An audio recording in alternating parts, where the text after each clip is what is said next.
हाय दोस्तों, मैं आप सभी का फिर से और एक बार स्वागत करता हूँ बायोलॉजी इजी पॉइंट में। आज की हमारी दूसरी टॉपिक है, इसलिए मैं आप सभी का मेरी एक अगली वीडियो में आप सभी का स्वागत करता हूँ। तो आज की हमारी दूसरी वीडियो है पेप्टाइड्स। तो ये जो पेप्टाइड्स है ये एमिनो एसिड का ही पार्ट है। एक्चुअल में वीडियो लंबी हो जाती है, इसलिए मैं छोटी छोटी करके वीडियो बना रहा हूँ। ठीक है, तो दोस्तों आप सभी से मेरा एक रिक्वेस्ट है कि आप सभी मेरे इस चैनल को लाइक कीजिएगा, सब्सक्राइब कीजिएगा और शेयर कीजिएगा अगर आपको पसंद आती है तो। ठीक है, मैं अब से डेली आप लोगों के लिए एक एक वीडियो, और अगर मुझे टाइम मिले तो मैं दो दो वीडियो डाला करूँगा। ठीक है, तो चलिए आप सभी का स्वागत है मेरे चैनल में। हम आज की क्लास स्टार्ट करते हैं। तो हमारी आज की टॉपिक पेप्टाइड्स। तो जनरली एमिनो एसिड से ही पेप्टाइड का निर्माण होता है। ठीक है, हमने पढ़ा था एमिनो एसिड। तो एमिनो एसिड जो होता है वो किसी प्रोटीन को बनाने के लिए, किसी बड़े मटेरियल को बनाने के लिए एक बिल्डिंग ब्लॉक का काम करता है। जनरली हम किसी भी चीज़ को नहीं बोल सकते। एक्चुअल में जो एमिनो एसिड है वो प्रोटीन का बिल्डिंग ब्लॉक है, और जो प्रोटीन है वो हमारी बॉडी में कई चीज़ों को बनाता है ना। जैसे वो बहुत सारे सेल मटेरियल्स को बनाता है, बहुत सारे हार्मोन्स को बनाता है ना। तो जो हमारा प्रोटीन है, प्रोटीन का बिल्डिंग ब्लॉक एमिनो एसिड है, वो हमारे लिए बहुत ही महत्वपूर्ण है। वो बायोलॉजिकली हम बोल सकते हैं। ठीक है, तो हम इसका इंट्रोडक्शन देखते हैं। ठीक है, तो हम अब देख सकते हैं कि एमिनो एसिड एमिनो एसिड की यूनिट मैंने बताया था पहले कि एमिनो एसिड क्या है। एक मोनोमर है, एक लक है, और इसके कई सारे पार्ट्स या कई सारे भाग मिल करके एक दूसरे से जुड़ करके लंबी श्रृंखला बनाते हैं, है ना। उसे हम प्रोटीन्स कहते हैं। ठीक है, तो अगर हमें पेप्टाइड बनाना है किससे, एमिनो एसिड से, तो इस जो एमिनो एसिड का कार्बोक्सिल ग्रुप और एमिनो ग्रुप, ये दोनों एक दूसरे से कंबाइन होती है, जुड़ती है, तब जा कर के पेप्टाइड्स बनते हैं। ठीक है, और जब दो एमिनो एसिड किसी एक बॉन्ड से एक दूसरे से जुड़ते हैं, साझा करते हैं, तो हम उसको बोलते हैं पेप्टाइड बॉन्ड। ठीक है, हम आगे बढ़ते हैं। जनरली क्या होता है कि जब भी दो एमिन दो एमिन या दो एमिनो एसिड एक दूसरे से जुड़ते हैं तो उनके बीच में हाइड्रोलिसिस की प्रोसेस होती है। ठीक है, हाइड्रोलिसिस की प्रोसेस कैसे होगी। जनरली जो पहला एमिनो एसिड होगा, है ना, पहला एमिनो एसिड हमने बताया था कि जो किरेल कार्बन है ना, उसमें जनरली लेफ्ट साइड में क्या होता है, एमिन ग्रुप होता है, ये, है ना, और ये है सेंटर कार्बन, और राइट साइड में हमेशा कार्बोक्सिल ग्रुप होता है ना। तो जो जब भी दो एमिनो एसिड जुड़ते हैं तो पहले वाले एमिनो एसिड का एमिन ग्रुप फंक्शनल होता है ना, और अगले दूसरे वाले जो दूसरे वाले होते हैं उसका कार्बोक्सिल ग्रुप फंक्शन होगा, है ना। तो एक साइड से एमिन और एक साइड से कार्बोक्सिल, तो NH2 का एक H रिमूव होता है और कार्बोक्सिल ग्रुप का एक OH ग्रुप रिमूव होगा, है ना। और ये दोनों मिल करके वाटर बना करके रिमूव हो जाएंगे, और उन दोनों के बीच में एक पेप्टाइड बॉन्ड बनेगा।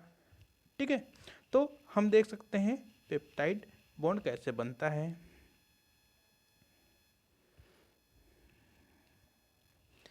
ये देखिए, ये है पेप्टाइड बॉन्ड। क्योंकि ये दो एमिनो एसिड के बीच में बना हुआ बॉन्ड है। ठीक है, हम इसे आगे फिर से समझेंगे। ठीक है, जनरली हम आगे बढ़ते हैं। ये देखिए, ये क्या है? ये एक एमिनो एसिड का स्ट्रक्चर है ना? कि जब देखो यहाँ पर पेप्टाइड बॉन्ड बनने को समझाया गया है। जनरली ये एक कार्बन है, ये कार्बोक्सिल ग्रुप वाला है।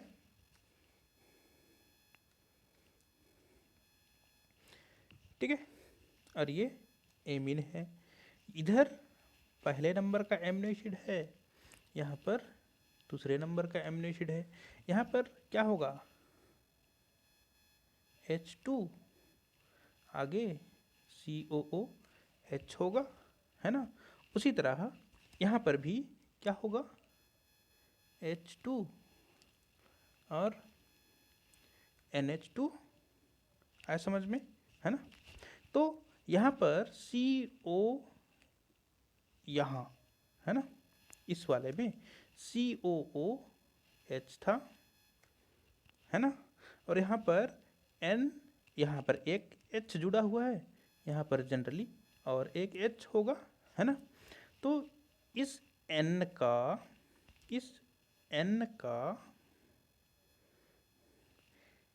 एक H और इसका OH दोनों मिला करके H2O बना करके वो रिमूव हो जाएंगे, और इन दोनों के बीच में यहाँ जनरली हम, एक मिनट इसको हम मिटा देते हैं।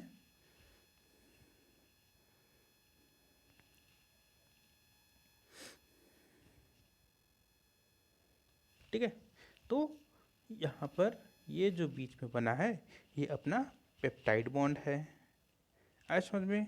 ठीक है, अगर डाउट हो तो मैसेज करके पूछ सकते हैं। ठीक है, आगे बढ़ते हैं। देखिए, आगे डेफिनेशन बता रहा है। जनरली पेप्टाइड बॉन्ड तभी बनते हैं जब एमिनो एसिड मिल करके एक दूसरे से परस्पर संयोग करके चैन बनाते हैं। चैन तभी बनेगा जब दोनों एमिनो एसिड के एक के एमिन ग्रुप और दूसरे का कार्बोक्सिलिक ग्रुप एक दूसरे से जुड़ेगा बॉन्ड के द्वारा, पेप्टाइड बॉन्ड बनाकर। ठीक है, आगे देखते हैं। हाँ, यहाँ पर एक मेन चीज़ है। जनरली कभी कभी एग्ज़ाम में ये चीज़ पूछता है, कंपटीशन एग्ज़ाम में, कि अगर इतने एग्जाम्पल के तौर पर देखा जाए कि अगर 5 एमिनो एसिड को एक श्रृंखला में जोड़ दिया जाए तो पेप्टाइड बॉन्ड्स की संख्या कितनी होगी। ठीक है, तो यहाँ पर ये याद रखिएगा कि जब भी कोई एमिनो एसिड जुड़ते हैं, जितनी संख्या में जुड़ते हैं, तो पेप्टाइड बॉन्ड की संख्या एमिनो एसिड की संख्या में एक कम होती है। अगर जनरली समझ ना आए तो हम समझ सकते हैं। एमिनो एसिड को मैं इस प्रकार से बना सकता हूँ समझने के लिए। ठीक है, तो यहाँ पर कितने एमिनो एसिड हैं? यहाँ पर 1 है, 2 है, 3 है, 4 है, यहाँ 5 है। ठीक है, तो 2 एमिनो एसिड के बीच में एक पेप्टाइड बॉन्ड बनता है। यही तो नियम है कि अगर 2 एमिनो एसिड आएंगे तो वो एक ही पेप्टाइड बॉन्ड से जुड़ेंगे, 2 से थोड़ी ना जुड़ेंगे, है ना? तो यही एक अच्छा फॉर्मूला है समझने का कि जितने एमिनो एसिड होंगे उससे पेप्टाइड बॉन्ड की संख्या एक कम होगी। इन दोनों के बीच में एक होगी, इन दोनों के बीच में एक होगी, इन दोनों के बीच में एक, और इन दोनों के बीच में एक। टोटल कितने आ गए? 4। आया समझ में? यहाँ पर दूसरा पॉइंट ये बताया है कि जब भी कोई एमिनो एसिड एक दूसरे से संलग्न होते हैं, जुड़ते हैं, आया समझ में? जब भी कोई एमिनो एसिड एक दूसरे से जुड़ते हैं तो उसको नामकरण दिया जाता है ना? जहाँ पर एक होगा तो वो एकलक है, क्योंकि वो तो किसी से जुड़ा ही नहीं है ना। अगर कहीं दो पेप्टाइड जुड़ते हैं, सॉरी, दो एमिनो एसिड जुड़ते हैं, है ना, तो उसको हम बोलते हैं डाइपेप्टाइड। अगर तीन जुड़ते हैं तो ट्राइपेप्टाइड। ओके, टेट्रा, पेंटा, हम ऐसे बोल सकते हैं। ठीक है, आया समझ में। एमिनो एसिड अगर दो जुड़े तो जनरली, एक्चुअली सॉरी, अगर तीन जुड़ते हैं तो डाइपेप्टाइड, क्योंकि दो पेप्टाइड बॉन्ड जुड़ा है ना। तो हम एमिनो एसिड की संख्या के हिसाब से भी बोल सकते हैं।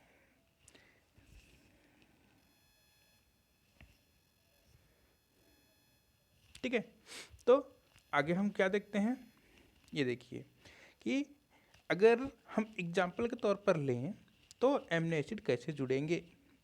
ठीक है, सबसे पहले हम देखते हैं ग्लाइसिन। दो ग्लाइसिन लिया गया है, ठीक है, दो ग्लाइसिन है। तो जब भी, और एक फेमस चीज़ सुनिए, मतलब मुख्य चीज़ सुनिए कि इसका नामकरण कैसे होता है ना। जनरली जब भी दो एमिनो एसिड जुड़ते हैं, ठीक है, तो जो पहले एमिनो एसिड होता है उसका नाम थोड़ा सा चेंज हो जाता है, उसमें ये लगता है ना। और जो बाद वाला एमिनो एसिड होता है उसका नाम सेम टू सेम होता है। एग्जाम्पल के तौर पर हमने दो ग्लाइसिन को जोड़ा, हाइड्रोलिसिस हुआ, वाटर मॉलिक्यूल रिमूव हो गया, है ना। तो अब जब दोनों जुड़ गए तो ये क्या कहलाए, डाइपेप्टाइड, क्योंकि दो एमिनो एसिड से बने हैं, है ना। इसका नाम देखिए, पहले वाले ग्लाइसिन का नाम बन गया ग्लाइसिल, और दूसरे वाले ग्लाइसिन का नाम ग्लाइसिन ही है। इसका मतलब जिसका कार्बोक्सिलिक ग्रुप, जिस एमिनो एसिड का कार्बोक्सिलिक ग्रुप रिमूव होता है ना, या तो अपना हाइड्रोक्साइड रिमूव करता है, उसके अंत में यिल जुड़ता है। पहले वाले एमिनो एसिड आप याद रखिएगा। आए समझ में? ठीक है, और एक चीज़ याद रखिएगा,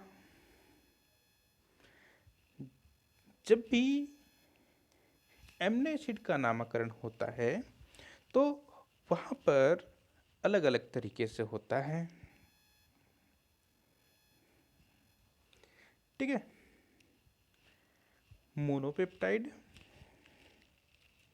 या हम बोल सकते हैं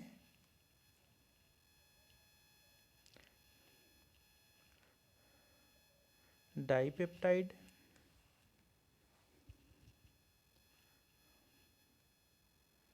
ओलिगोपेप्टाइड और पॉलीपेप्टाइड। हो गया। डाइपेप्टाइड में एमिनो एसिड की संख्या कितनी होगी, दो। आया समझ में, दो। ओलिगोपेप्टाइड में एमिनो एसिड की संख्या 3 से 10 तक होगी, है ना। यहाँ पर आप एमिनो एसिड ना गिन करके पेप्टाइड बॉन्ड भी गिन सकते हैं।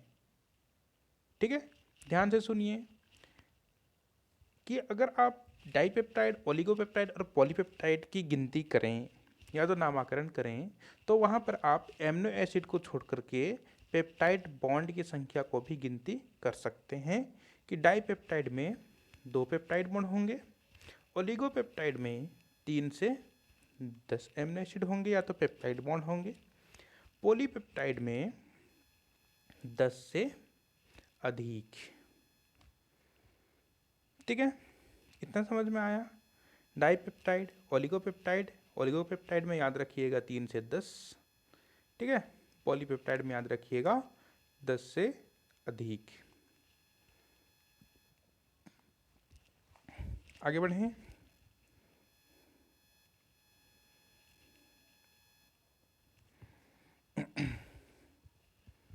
ठीक है, तो यहाँ पर जुड़ने की विधि बताई गई है, मैंने पहले ही बता चुका है ना। ठीक है, तो यहाँ पर और एक चीज़ ये बताया गया है कि माइक्रोपेप्टाइड और मैक्रोपेप्टाइड आप समझते हैं। मैक्रो मैक्रो मैक्रो का मतलब होता है बड़ा, ठीक है, और माइक्रो का मतलब होता है हम माइक्रो, ठीक है। तो ये ध्यान रखिएगा कि जब भी माइक्रोपेप्टाइड होगा, ठीक है, माइक्रोपेप्टाइड में एमिनो एसिड की संख्या 100 से कम होगी।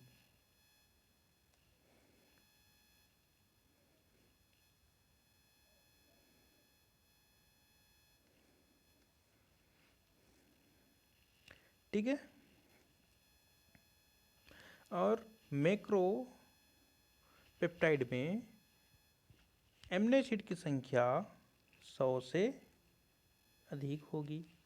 यहाँ पर क्लियरली लिखा हुआ है पॉलीपेप्टाइड जो 100 से अधिक एमिनो एसिड के होते हैं वह प्रोटीन कहलाते हैं और जिसे मैक्रोपेप्टाइड कहा जाता है।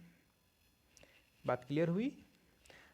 अगर माइक्रोपेप्टाइड कहा जाए तो एमिनो एसिड की संख्या कितने, 100 से कम, अगर 100 से ज़्यादा है तो वो मैक्रोपेप्टाइड कहलाता है। आगे बढ़ें।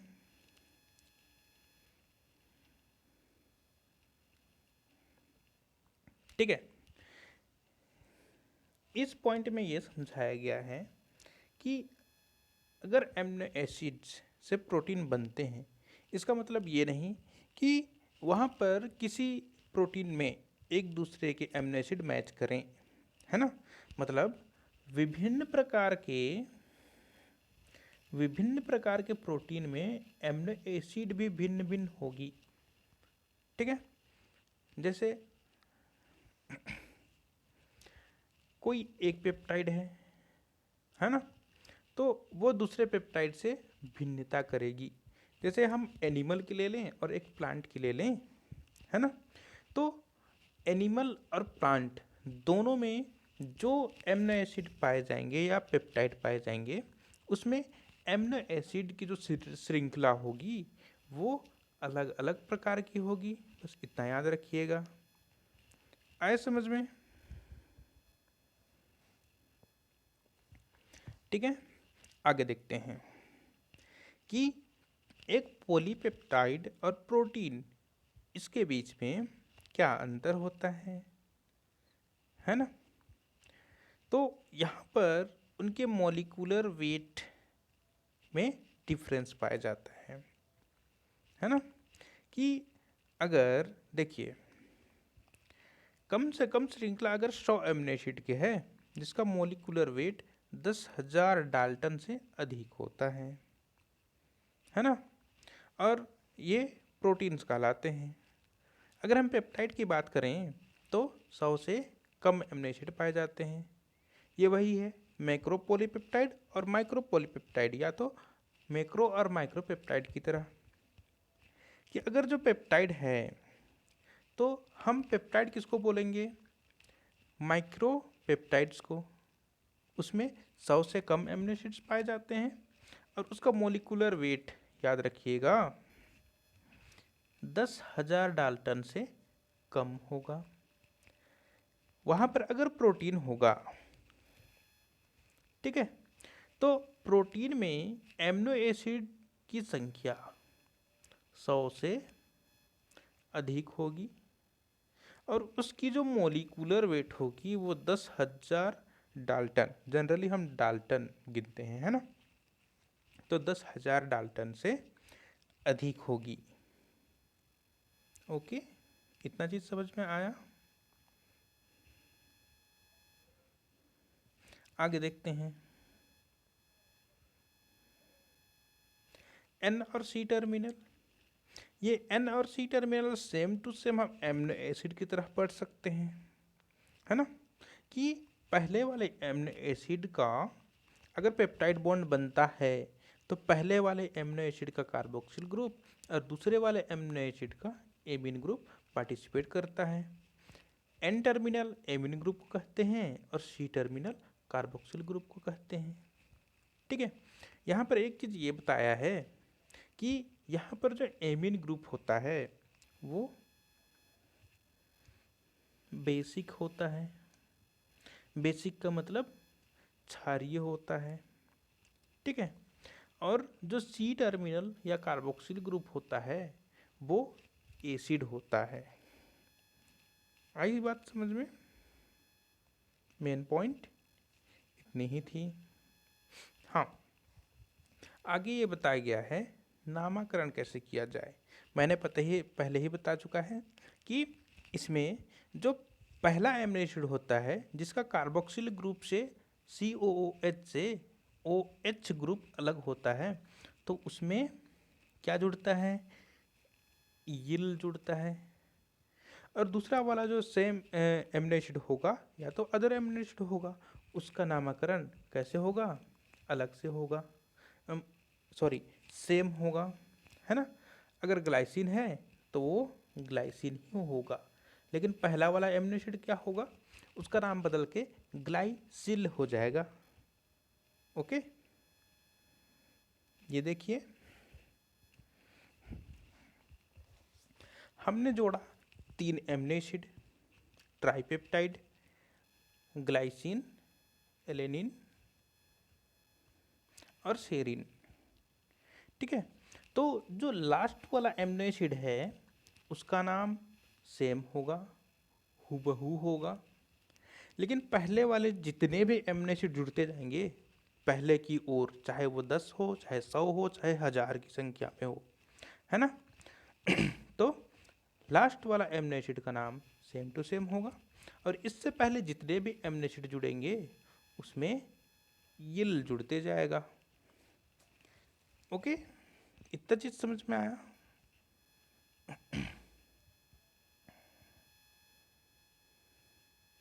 और मैंने पहले ही बोल चुका है कि हमने जितने भी एमिनो एसिड पढ़े हैं इससे पहले उसको आप याद कर लीजिएगा, क्योंकि वो बहुत ही ज़रूरी है। ठीक है, तो आज के चैप्टर में इतना ही। इसी तरह से पेप्टाइड ख़त्म होता है। इसके फंक्शंस तो आप जान ही रहे होंगे कि जो पेप्टाइड है वो एमिनो एसिड का निर्माण करता है। ठीक है, और इन एमिनो एसिड्स को अधिकतर या तो बैक्टीरिया से प्राप्त किया जाता है या तो फंजाई से प्राप्त किया जाता है। ठीक है, कुछ एसिड्स के रूप में काम आते हैं हमारे लिए, कुछ विटामिन के रूप में काम आते हैं, प्रोटीन तो बनेंगे ही। ठीक है, और कुछ हार्मोन्स के रूप में काम आते हैं। बस आप लोग इतना याद रखिएगा। ओके, आज के लिए इतना ही। Thank you.